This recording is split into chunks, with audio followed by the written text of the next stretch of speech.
Hey, it's Richard Milligan here, Forcely Recruiting, and we're about to cut episode 33. I think about that. Episode 33 for our podcast recruiting conversation. So glad to have you today. If you see any of these videos, you know that we do a little intro and a little outro at the end as an extra for this, but we are going to go live in a second. We're going to talk today about this concept of settling. I do believe that a lot of people unintentionally settle when they are, trying to accomplish big things. And and my audience is recruiting leaders. So the recruiting leaders trying to build a team, trying to grow multiple teams, a lot of times trying to build a market or multiple markets. And one of the things I know is that individual typically doesn't see themselves as settling because their work ethic, their commitment in terms of time and energy is not settling. And so, when I think of settling, I think of something completely different than what most people think of. We're going to talk about that today on the podcast from somebody. I did an interview a couple of days ago for an article that's being written, and got asked a good question. So we're going to share that in Recruiting Conversations. We're going to go live now, here in 3, in 2, and in 1. Hey everybody, it's Richard Milligan, your host of Recruiting Conversations.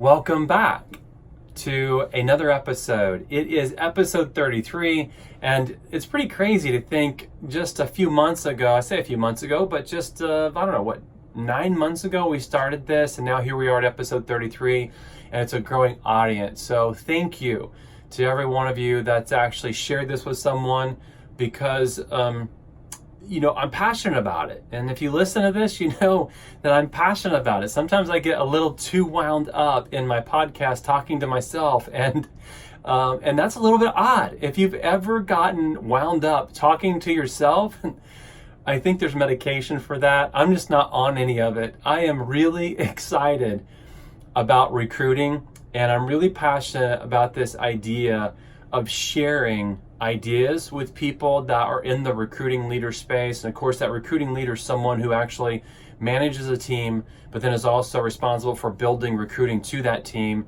And so I'm extremely passionate about that audience and helping that audience win. And the reason why is because I spent well over 15 years in that space, in 2 different industries, and know that there's very little training in this area that would actually help the individuals that are trying their darndest to build something to go win. And so because of that, we give away a ton of free resources. We're going to give away this podcast as one of those resources. And as part of this, there's actually going to be, from time to time, we share an extra value add, which is additional link that you can go to get more information that will bring value to you. So we're going to share another one of those pieces with you today. And I'm going to jump right into this. Over the last couple of days, I actually did an interview for an article that's being written. Got asked a really good question, and as I was answering the question, one of the things I realized is that, I think everyone needs to hear my response to this if they're a recruiting leader, because I think there's value here. I think there's some aha moments to be had in what's being said. And so I'm blessed in that I get to simply think about recruiting, and I get to talk about recruiting all day long. And if you're a recruiting leader, you may spend 30, 45 minutes a day in this particular space, and that may be it. Now, you may spend more, but I have found that about 15 to 30 minutes a day, especially in a busy season, is about all that a recruiting leader can carve out. Now, if you're a recruiter, a straight up recruiter, that it is your life, and it's what you do. But if you're leading a team, this is one of the maybe 15 hats that you wear in a day. And so if you'll carve out 30 minutes, that seems like you're maxing out. And so I get that. And because of that, we get really excited about sharing some things with you that allow you to actually get better in that 30 minutes a day that you actually spend recruiting. And so we're going to talk about that and some of the ideas that I shared in an article a couple of days ago. So here's the question that I got asked. why do you think people settle? And the other question, the follow-up question to that is, how can recruiting leaders know if they're settling? Now, I know that when I got asked this question, why do you think it is that people settle? There was something that rose up in me, because the people that I deal with, I don't think that they do believe they're settling. When you look at their energy, when you look at the amount of effort that they're putting into this, the amount of passion that they're putting into what they do, I would be offended if I was that individual and someone said, look, you're settling. You're just settling, right? I mean, when I think of settling, and I don't know, you can't see this unless you're watching the video version of this, and if you want to check that out, I do have a YouTube channel, a Vimeo channel, you can check those out. But I'm laughing right now, and I'm smiling ear to ear, and the reason why I'm smiling ear to ear as I say this is that when I think of someone settling, I think of a middle-aged man with a beer in his hand, his feet up in a lazy boy, waiting for his welfare check to show up while he's watching daytime television. Okay, so there's a visual for you, and when I think of settling, I think of that. I look over the last 23 months or however long I've been doing this. What I know is that the 400 plus people that I've actually met with one-on-one, have coached, I've never had anyone come in that wasn't all in, that wasn't putting forth their best effort. Now, was it some of it misdirected? Absolutely. Was there a lack of really knowledge, and education that led them to a place where they could apply the things that actually would help them win? Absolutely. So in context, I want to establish just at a foundational level, when we say, why do you think it is that people settle? I believe that most don't believe they're settling because of the amount of effort they put into something. But in truth, there's more available, which means that they are settling. If there's more available to them where they're putting forth the same amount of energy and the same amount of effort to get something in terms of a different result, then it's a knowledge issue. You don't know what you don't know until you know it. Okay, now there's a really intelligent, go tweet that one, okay? You don't know what you don't know until you know it. Now, here's what I'm hopeful, is that you know it before it's too late, okay? Like this is the reason why we do this podcast, because we really want to help people know what they don't know, and we really want to help people have these aha moments before it is too late. And I've worked with leaders that have shown up and have said, I got 90 days to build on this team. Right? I lost 3 people last month. I lost half of my team, and so now I got to go recruit quickly, or I'm in trouble. So I've seen that, and that can happen with people. So let's talk about this thing of how do we know if someone's settling? Okay, clarity is the first thing I'm going to actually talk about here. Like, do you have clarity in why you're doing what you're doing? Okay. Not having clarity around your calling, not having clarity of like your vision of what you actually want to build in the market or markets that you're in, actually leads to settling. And the reason why is that everyone ends up somewhere, but few people end up somewhere on purpose. And that's very true. Like, we all end up in a place, but few of us are really intentional about that place that we end up. And so we just end up somewhere. And look, if you're a decent leader, you should actually see some organic growth in your market. But is that actually maximizing the opportunity that you have, or is it to some degree settling? And what I would say is that where people are really clear in why they're doing what they're doing, and then also clear in what they want to actually achieve, what they want to build by having a vision, then those people don't settle. One of the things that happened to me is 2007, I was actually in the mortgage industry, and I was actually beginning of 2007 in significant growth mode in my business. And I really, to make that statement, I didn't know what I didn't know until it was too late. Man, if you were in the mortgage industry in 2007, you are shaking your head right now. You're like, yeah, like I know what that, third and fourth quarter and going into 08 and 09, what that looked like. in that season, I actually came to some clarity as to my calling, some clarity around what was most important to me. And one of the things that happened to me was, look, I failed miserably in 2007 because I didn't know what was going to happen, and I wasn't prepared for what took place.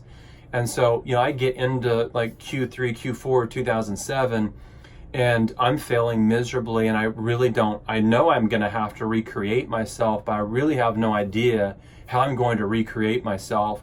And so, I was in a window personally and professionally where I just struggled. Like, I mean, to the place where like getting out of bed in the mornings was a feat. Like, just waking up every single day and knowing I'm going to have hard conversations, that I'm going to deal with a lot of conflict, that I'm in the middle of recreating myself and have no idea how to recreate myself. I mean, I woke up every single day just saying, I'm not sure this is worth it. I'm not sure I want to actually go into the office and deal with my people and make the hard decision that I was going to have to make.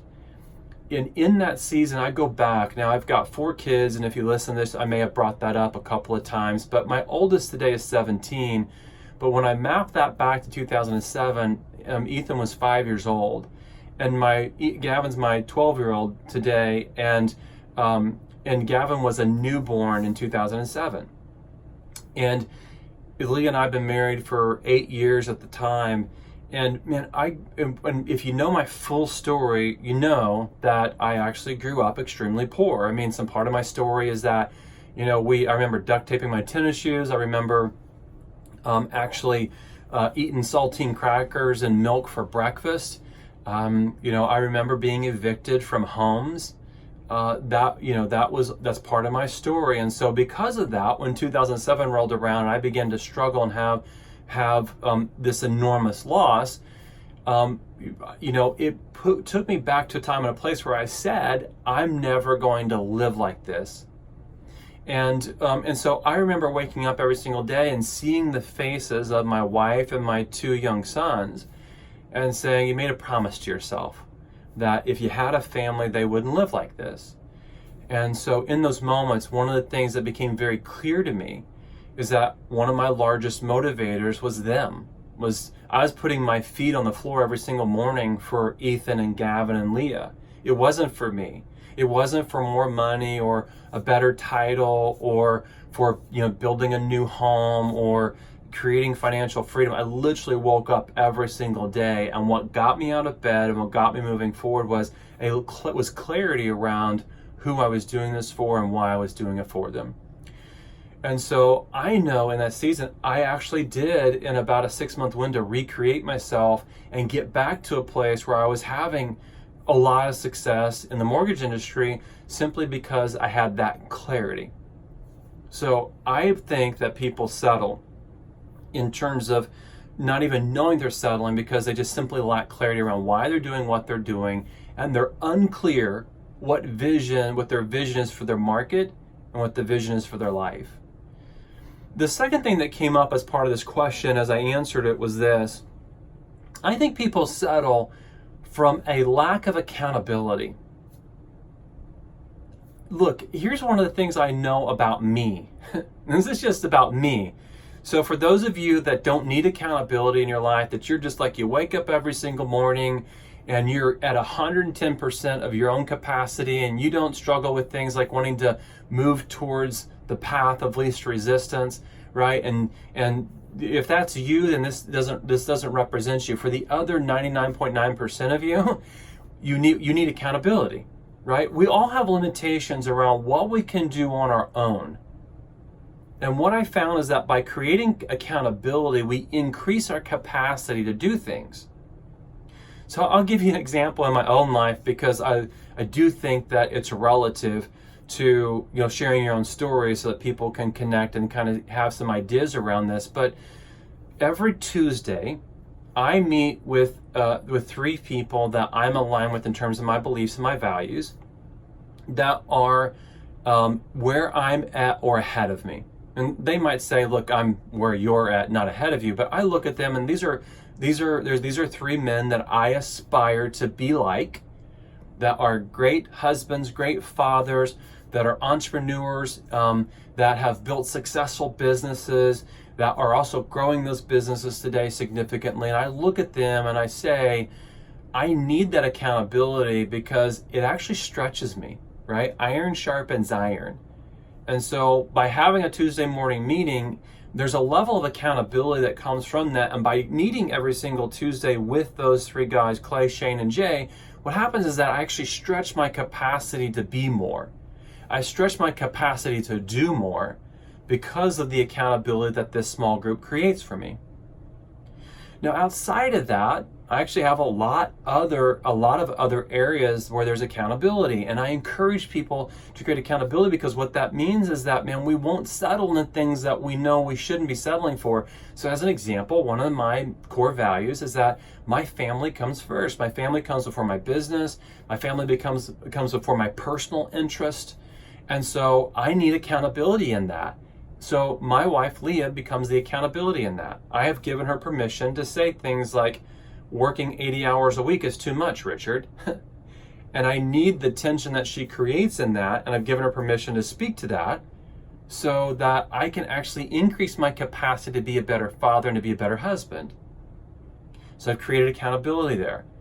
Now, outside of that, one of the things that I know is that when I have specific things I need to accomplish, I got to go create accountability around those. Let me give you a couple of simple examples. This podcast only takes place because I've created accountability.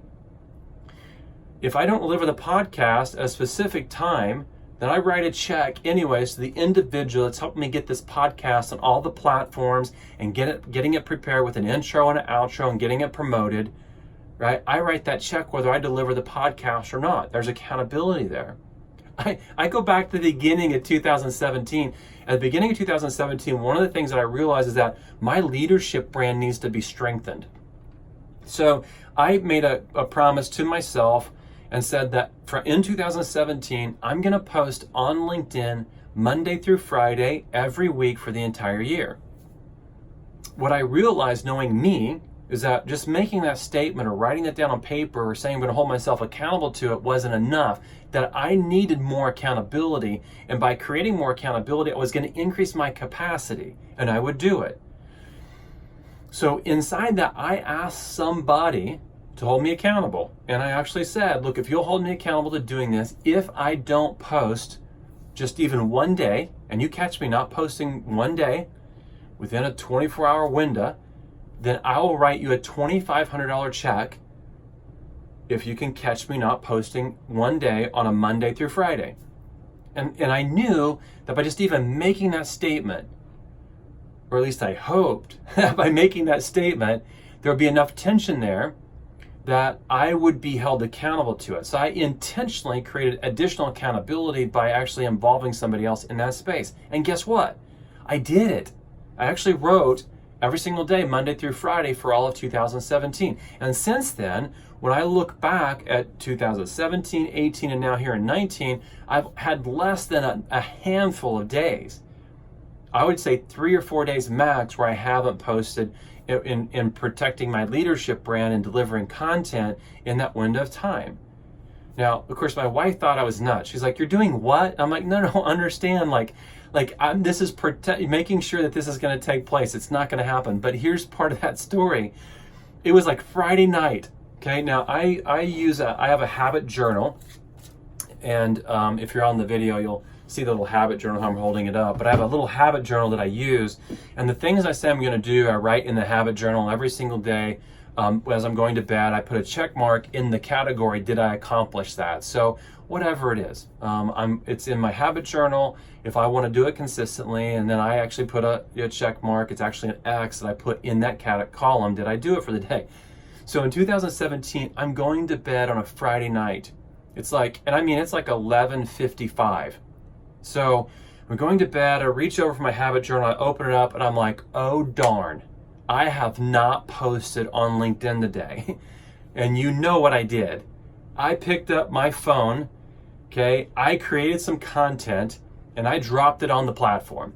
And I barely beat the midnight cutoff to make that happen. Otherwise, I would have written that $2,500 check.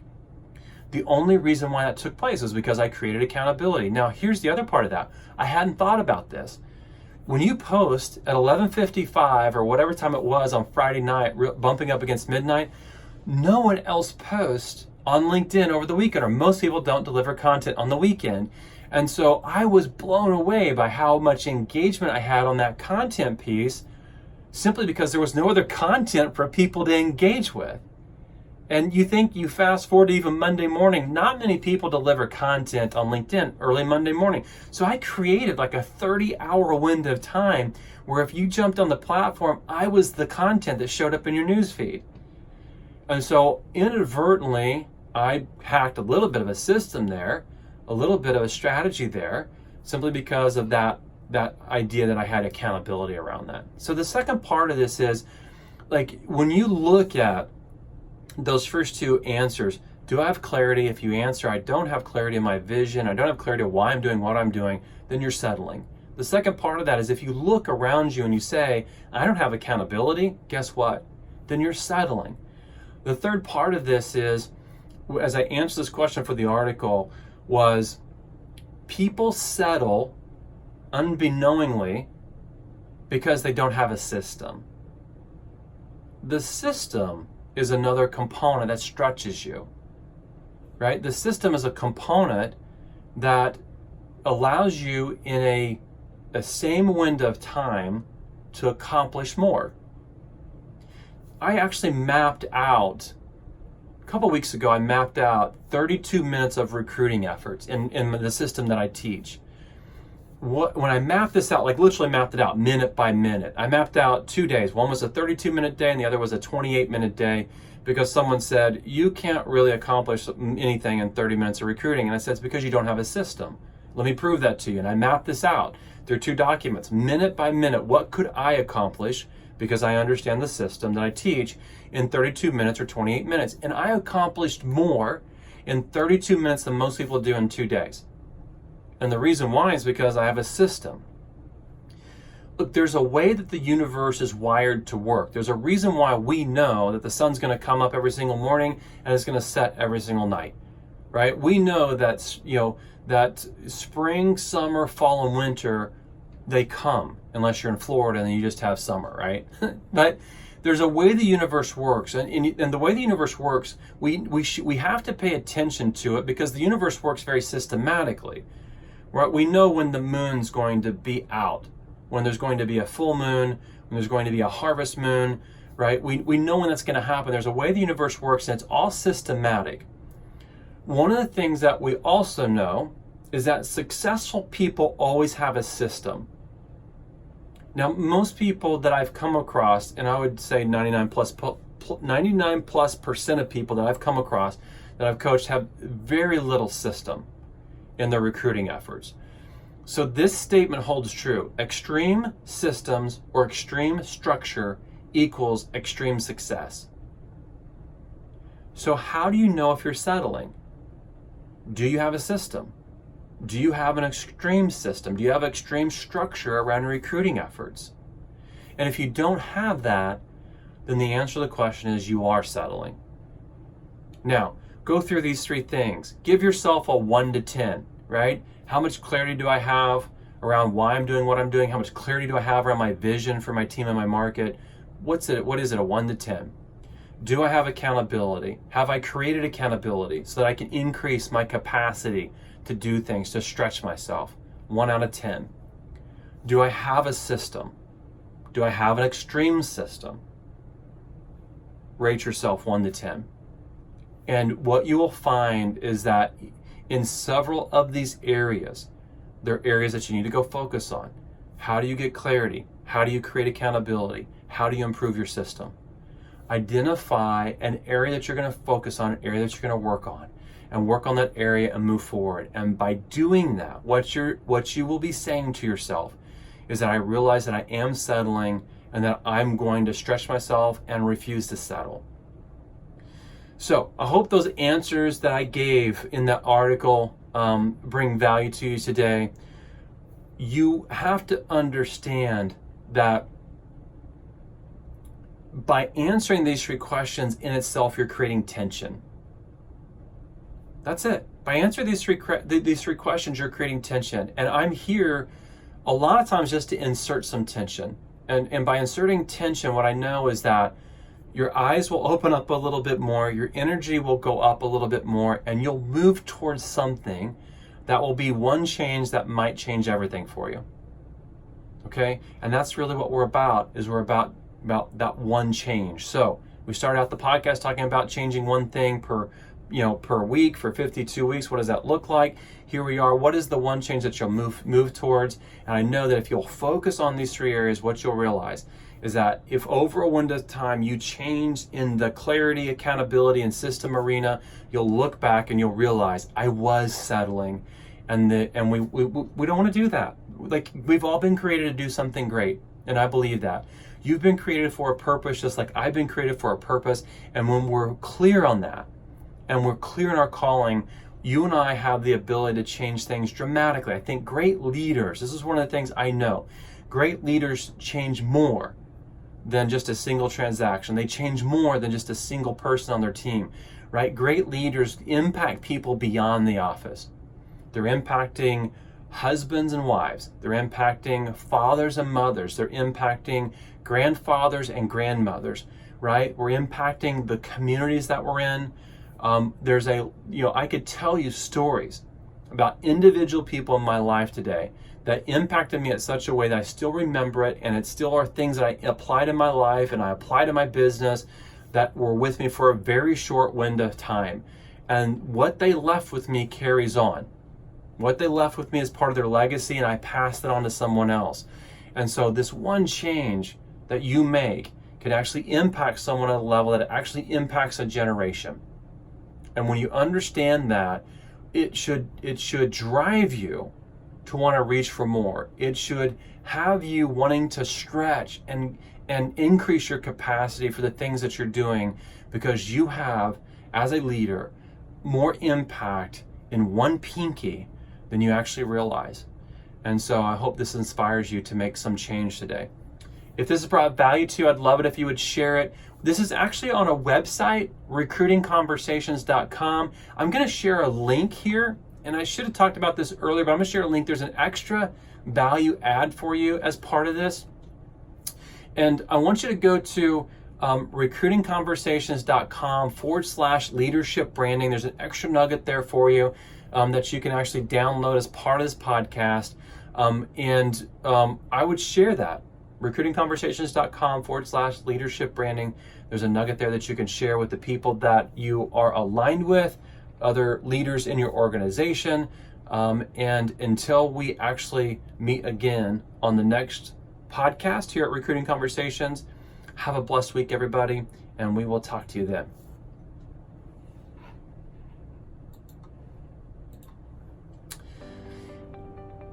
There you have it. Another podcast in the books. Don't settle. Okay, that's my advice today. Don't settle. There's more available than we realize, and what I realize when I get clarity and when I create accountability and when I improve my systems, what I do is I stretch myself, and every single time I stretch myself, it's like a rubber band. The rubber band, if you hold it out long enough, what will happen is it no longer goes back, right? And so I continuously stretch myself, and as I stretch myself, I look back at the me 5 years ago, 10 years ago. I don't even recognize that guy. And the reason why I don't recognize him is that it's been a journey for me of incremental improvement. And over a longer window of time, as we grow and as we improve, our impact actually grows and our impact actually improves. And so it's willing to consider, am I settling as part of this? Look forward to seeing you again on another video soon. If this brought value to you, I'd love it if you'd share the link. You can go directly to my podcast page, Recruiting Conversations, if you want to just share the podcast itself. But until we actually see each other again on another video, have a great week, everybody.